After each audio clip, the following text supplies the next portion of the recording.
রাজ্যের চাকরি প্রার্থীদের ভাগ্য খুলে গেল এবার। রাজ্য সরকারের তরফ থেকে সিভিক ভলেন্টিয়ার রিক্রুটমেন্ট বা সিভিক ভলেন্টিয়ার নিয়োগের বিষয়ে জানানো হলো যে, যা এর আগে এত সুন্দরভাবে বিস্তারিত জানানো হয়নি। একটি নয়, দুটি নয়, ১০০টিও নয়, একেবারে ১,০০,০০০ শূন্য পদে নিয়োগ হতে চলেছে।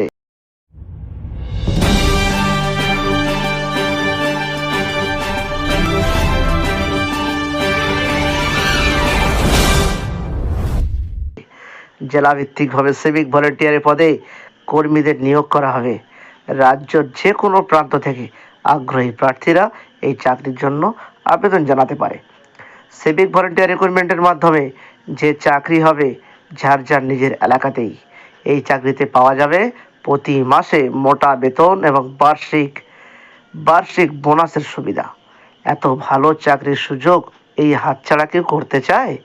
যদি না চান, তবে চাকরির যোগ্যতা, আবেদন পদ্ধতি, নিয়োগ পদ্ধতি, আবেদনের শেষ তারিখ ইত্যাদি এখনই ভালোভাবে জেনে নিন এবং শুনে নিন। এখানে যে পদের জন্য প্রার্থীদের নিয়োগ করা হবে সেটি হলো আইনি স্বেচ্ছাসেবক বা প্যারালিগাল ভলেন্টিয়ার। মোট ৩৫,০০০ থেকে ১,০০,০০০-এর কাছাকাছি শূন্য পদ পূরণ করা হবে সিভিক ভলেন্টিয়ার রিক্রুটমেন্টে নিয়োগের প্রক্রিয়ার মাধ্যমে। সামনেই আসছে লোকসভা ভোটের 2024, কারণে প্রতিটি বুথে নিরাপত্তাদের জন্য কর্মী দরকার, আর সেই কারণেই এত বড় নিয়োগ। সিভিক ভলেন্টিয়ার রিক্রুটমেন্টের অ্যাপ্লাইয়ের কোয়ালিফিকেশান।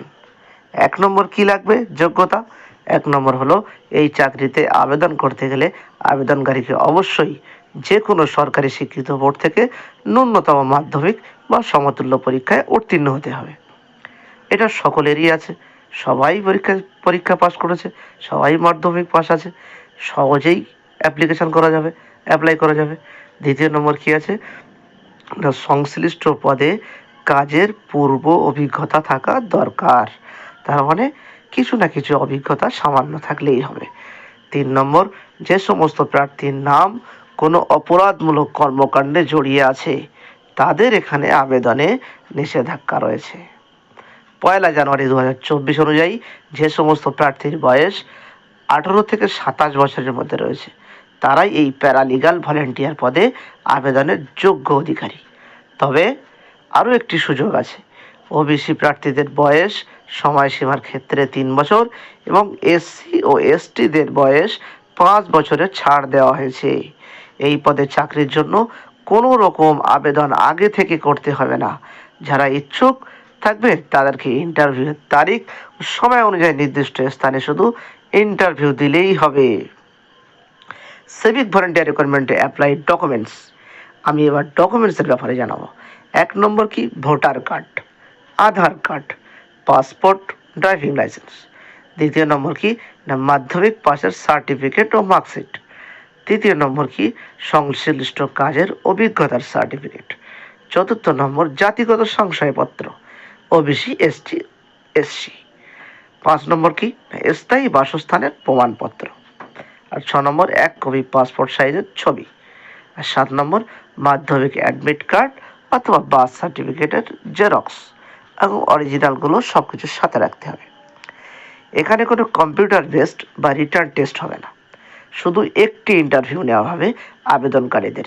এই একটি পরীক্ষার মাধ্যমেই যাচাই করেই প্রার্থী নিয়োগ করা হবে। এখানে ইন্টারভিউ পর্যায়ে থাকবে নির্দিষ্ট ৫ নম্বর। এই নম্বর পেলেই নিয়োগের যোগ্য হবে সেই প্রার্থী। প্যারালিগাল ভলেন্টিয়ারদের নিয়োগের পর প্রতি মাসে ৯,০০০ টাকা করে বেতন পাবেন তারা। সঙ্গে পুজোর সময় বার্ষিক বোনাস হিসাবে ৫,৩০০ টাকার একটি মোটা বোনাস দেওয়া হবে। অর্থাৎ তাদের সমস্ত সুযোগ সুবিধা হবে স্থায়ী সিভিক ভলেন্টিয়ার রিক্রুটমেন্টের কর্মীদের মতোই। এখানে নিয়োগ প্রক্রিয়া কবে শুরু হবে বা কবে শেষ হবে সে বিষয়ে কোনো তারিখ এখনও অফিসিয়াল কোনো ঘোষণা করা হয়নি। তবে ১ মাস পরেই লোকসভা ভোট, আর তার আগে যেহেতু নিয়োগ প্রক্রিয়া সম্পূর্ণ করা হবে, তাই আশা করা যায় খুব শীঘ্রই এই তারিখ জানিয়ে দেওয়া হবে।